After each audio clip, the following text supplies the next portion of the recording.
وجاء نصر الله والفتح، وخشعت مكة تنتظر القصاص العادل. لكن نبي الرحمة قال لهم: اذهبوا فأنتم الطلقاء.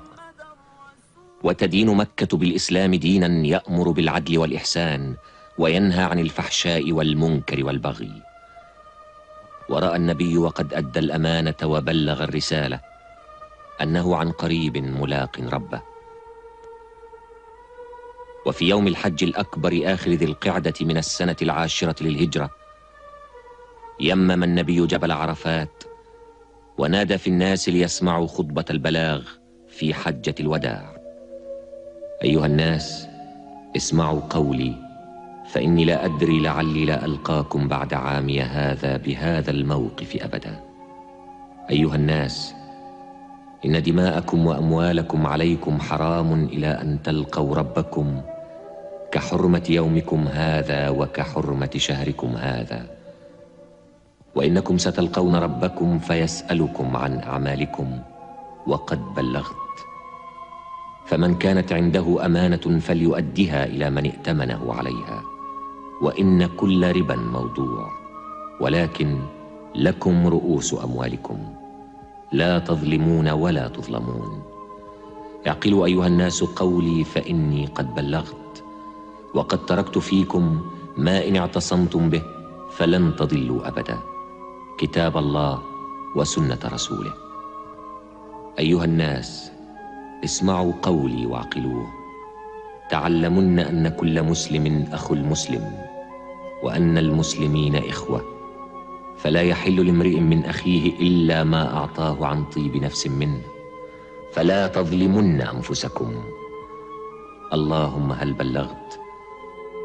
بعد أن صلى النبي الظهر والعصر بالناس، تلا عليهم آخر ما نزل من آيات القرآن: اليوم أكملت لكم دينكم وأتممت عليكم نعمتي ورضيت لكم الإسلام دينا. وبكى أبو بكر. وجاء اليوم الأليم.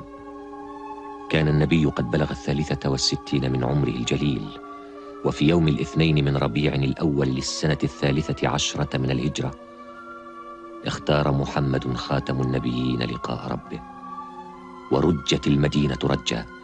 لا أحد يصدق أن الذي يصلي عليه الله وملائكة السماء يضمه قبر في هذه الأرض، لكن محمدا قد مات.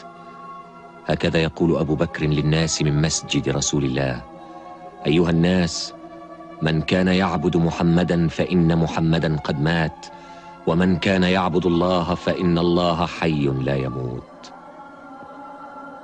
وسجي الجسد الشريف حتى دفن مكان موته من مسجده بالمدينة. أما الروح فباقية بقاء الرسالة التي لا تموت. الله أكبر. في نورها يواصل أصحاب محمد والتابعون دعوة الناس كافة إلى كلمة سواء: ألا نعبد إلا الله، ولا نشرك به شيئا، ولا يتخذ بعضنا بعضا أربابا من دون الله. الله أكبر. المسلمون الذين بدأوا فئة قليلة يتكاثرون، والرجل الذي بدأ وحيدا صار أمة، والأمة تجمع كل الناس على كلمة الله. يا أيها الناس، إنا خلقناكم من ذكر وأنثى وجعلناكم شعوبا وقبائل لتعارفوا، إن أكرمكم عند الله أتقاكم. صدق الله ورسوله.